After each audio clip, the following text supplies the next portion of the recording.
Salve Regina, Mater misericordiae, vita dulcedo, estes nostra salve. The Lord be with you. A reading from the Holy Gospel according to Mark. When Jesus had crossed again in the boat to the other side, a large crowd gathered around him, and he stayed close to the sea. One of the synagogue officials, named Jairus, came forward. Seeing him, he fell at his feet and pleaded earnestly with him, saying, "My daughter is at the point of death. Please come, lay your hands on her, that she may get well and live." He went off with him, and a large crowd followed him. There was a woman afflicted with hemorrhages for 12 years. She had suffered greatly at the hands of many doctors, and had spent all that she had.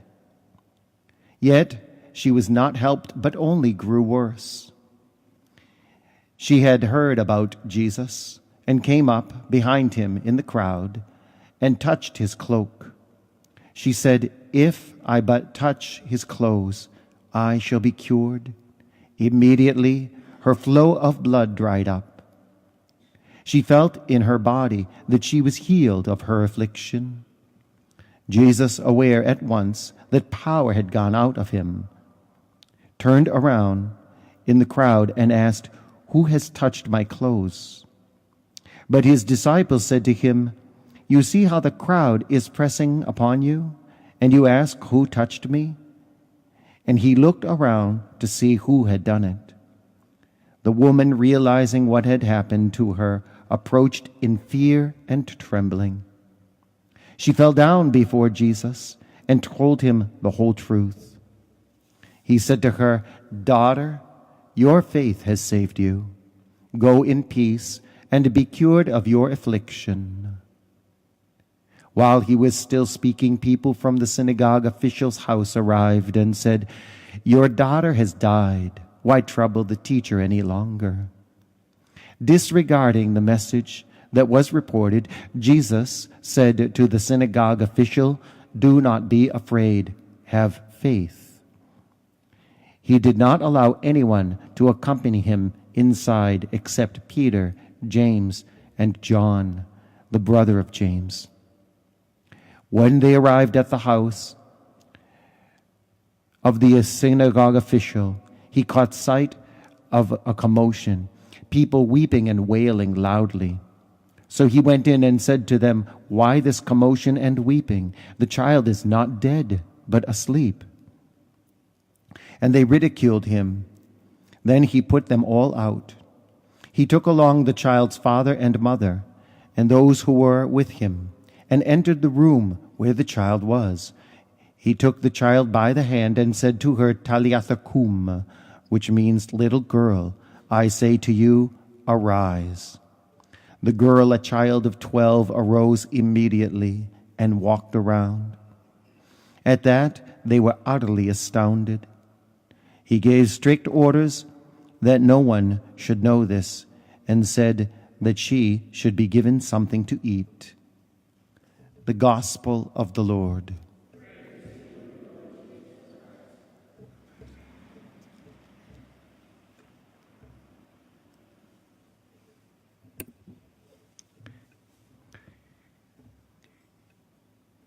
These characters between the first reading and the second reading are all having to do with death and dying. At the time of death, a person's life is revealed in front of them, and there's a decision point. Do I trust God, or do I reject him now? I have seen many people at the point of death, and it goes one of two ways. It's either a time of increased faith, and they might have been even atheists, but all of a sudden they come to the realization, oh no, I have no place left to turn. I must trust in God.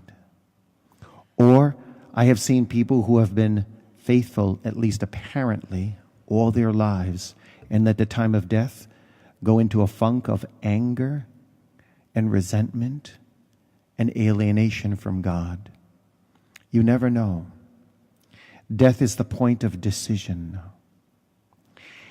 And in these cases, with King David facing his son's death, with this official, and with this hemorrhaging woman, they all turn to God at the time of death.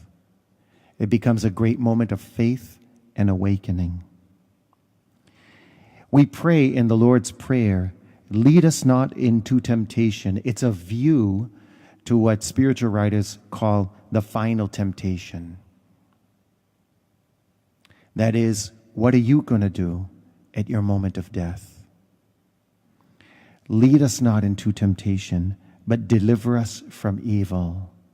Is death going to be the time of deliverance from evil and delivered over to Christ? Or is it a time of deliverance from Christ to evil? There is something to be said for the momentum of a spiritual life. Your spiritual life of prayer and receiving the sacraments is like a rock rolling downhill. It's perpetually gaining momentum. And at the point of death, if you've nurtured your faith properly, you're going to keep rolling with the rock, Jesus. The gospel makes some interesting promises, especially in the Gospel of John. Jesus says this, "No one who comes to me will I reject." What part of no one do you not understand? It's strange that at the moment of death, those nobodies seem to come alive. But not everybody. Deliver us from evil. He has made us a promise. In my Father's house there are many dwelling places. He's looking for people to exercise their faith and come to him, even at the moment of death. Regina Celi, let our